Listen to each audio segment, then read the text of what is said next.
Hello, everyone. Mr. Minnick is my name. Math is my game. It's one day before a very important day on planet Earth. The day that my brother, shout out to Thad, my brother's birthday is on tomorrow. Anyway, I'd also like to give a shout out to Lewis. He's only going to be in America for, well, I don't know how long he's going to stay, but shout out to Lewis till July apparently. Shout out to my first period class, my second period class, my third period class. I don't have a third period class. Never mind. I'm just talking smack now. All right. Maybe to the sixth period class too, part of them. Everybody except that one person. Who shouldn't I shout out of my sixth period class? Who should I not shout out? Well, there's all kinds of people in there. I could read some names. I'll just read first names.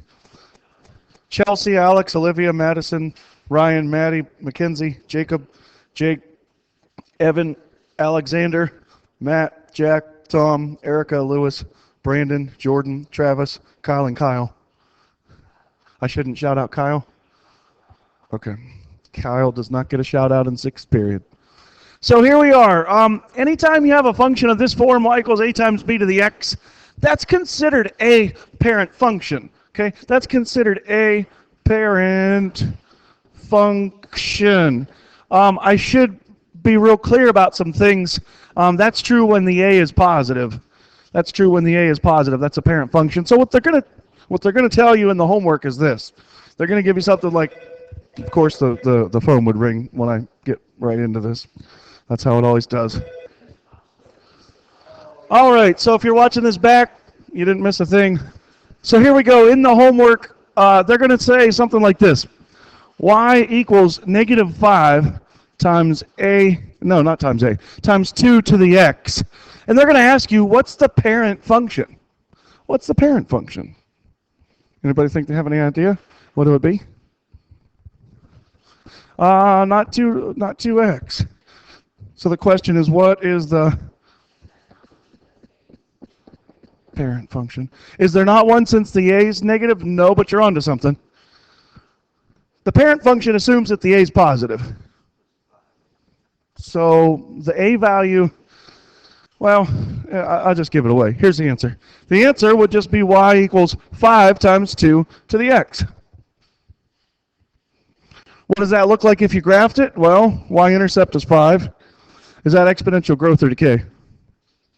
Exponential growth. Okay. Now the one that they gave you, this negative 5 times 2 to the x, how does that differ from the parent function?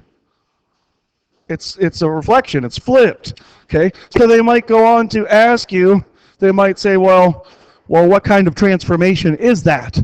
And example 1 would be, what kind of transformation? A reflection across the x-axis. Doing all right so far? Okay. So example 2, let's look at another one of these. They might say y equals 1/4 times 0.9 to the x plus 1 minus 5. And they'll ask for the parent function. And they'll ask you what kind of transformations happened. What kind of transformations have occurred? So who thinks they got the parent function on lock on this one? What do we got?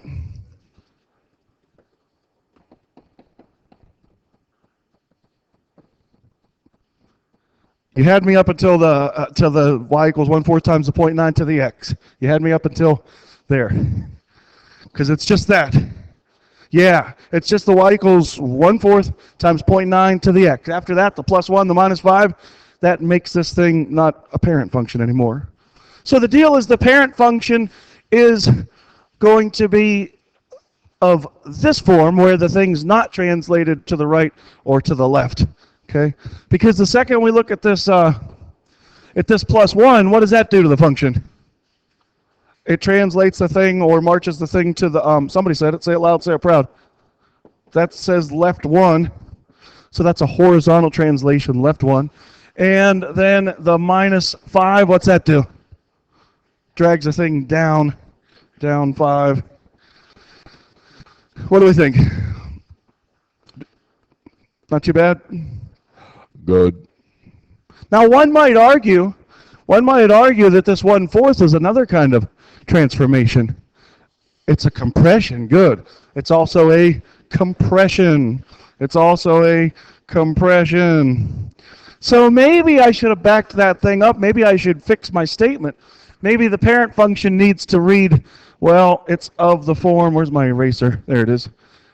Of the form y equals 1 times b to the x. So anytime the a value, we'll go positive 1. So anytime the a value is something other than positive 1, then we have something that's not a parent function. We doing all right?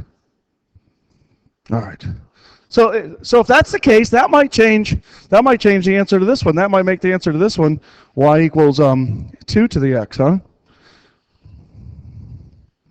For the parent function for, oh man, for the parent function for this, y equals 2 to the x. And it is, not only is it a reflection, it's also a,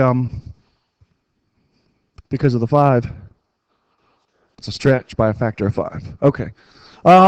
So finally, in the exercises, you're going to be asked to graph. You're going to be asked to graph. And we saw one of these on the quiz the other day ago, something like 5 times 1/8 to the x minus 2, something like that. Your graphs can just be a quick sketch. They don't have to be anything super duper spectacular, but I do expect to see growth with growth and decay with decay in your asymptotes. Is this going to have a new horizontal asymptote? Yeah, where's the horizontal asymptote going to be for this one? -2, or y equals -2. Y equals -2 is our horizontal asymptote. And then with respect to this spot right here, with respect to that spot right there, we can now graph the parent function. And that's why it's important to identify parent functions. Okay. So now if we kind of pretend like that -2 isn't there, and we're just looking right here and going to graph from there, what's my quote-unquote y-intercept?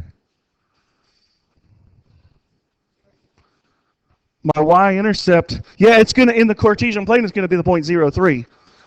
This tells me my y-intercept is 1, 2, well, actually, that should be 1, 2, 3, 4, 5 units up from there, right? So in the Cartesian plane, it's 0.3 is my y-intercept. And then because of the 1/8, is this growth or decay? Decay. Is it going to decay fast or slow?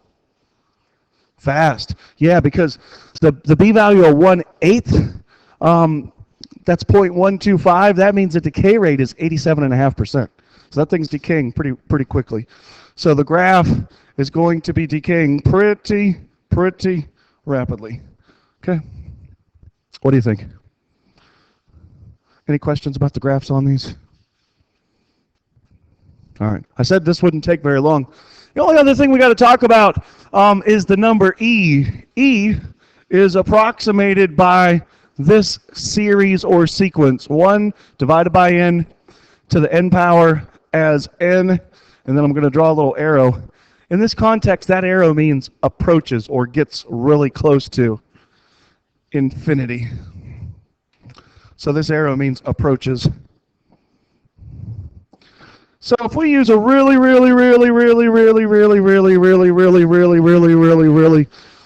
big number in that expression, that's where the number e comes from. That's where the number e comes from. Calculus students around the world have come to either love e to death or hate e with a passion. And when I say e, I'm talking about the number e, not other kinds of e. So, to be clear. The number e, in case you didn't know, it is irrational. It was given to us by a Swedish guy by the name of Leonard Euler. Remember? That's how he spells his name. Leonard Euler, Swedish guy. E is irrational. E is approximated by 2.71828 and so on. It kind of looks like it repeats, but it doesn't. Okay, remember, irrational numbers don't repeat. The E button can be found on the Inspire calculators all over the place in at least 3 different places. There is an E to the X button. E to the first power, there you go, 2.71828. Okay. My calculator keeps defaulting to only give me 6 significant figures, so if I go to a little more precision than that, I can see that E is 2.71828182846. So you might think it repeats, but E does not repeat. Okay. E can be found on your phone's calculator. People always come back to me and they say, Mr. Minnick, I didn't have a calculator that has E on it. I said, you're lying, because your phone, if you turn it sideways and it turns into the scientific calculator, you got it? There it is. You never even knew that, did you? Learn something new every day. Good. So let's explore this this expression, 1 plus 1 over a really big number. Some people might argue that 888 is a big number, and I'm going to raise that to the 888th power. So do you see how we get 2.716? That's kind of close to E, but we could do better than 888. Maybe we could do 88, 88, 88. What's up with the 8s? I don't know. Wasn't there a game called Crazy Eights? 88, 88, 88. There we go. Hey, 2.718280. We're getting closer. Do you get the idea?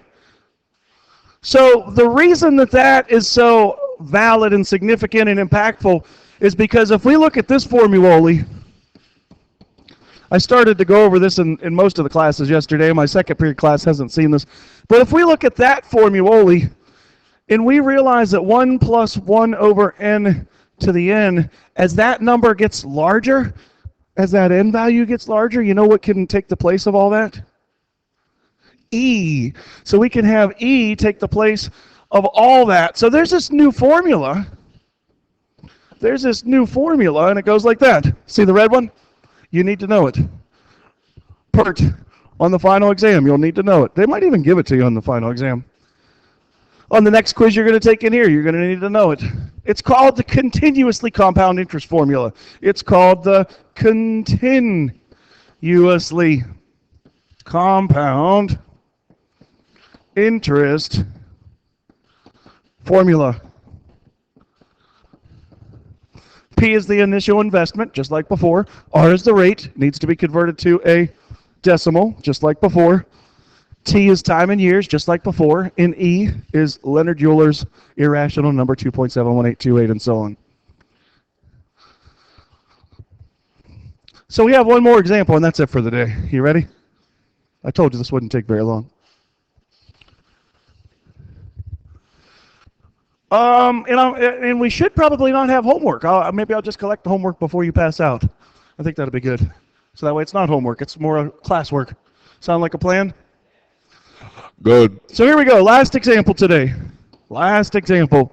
I need a name. How about Charles? Don't ever do the name game with Charles's nickname. Trust me. You know the name game, right?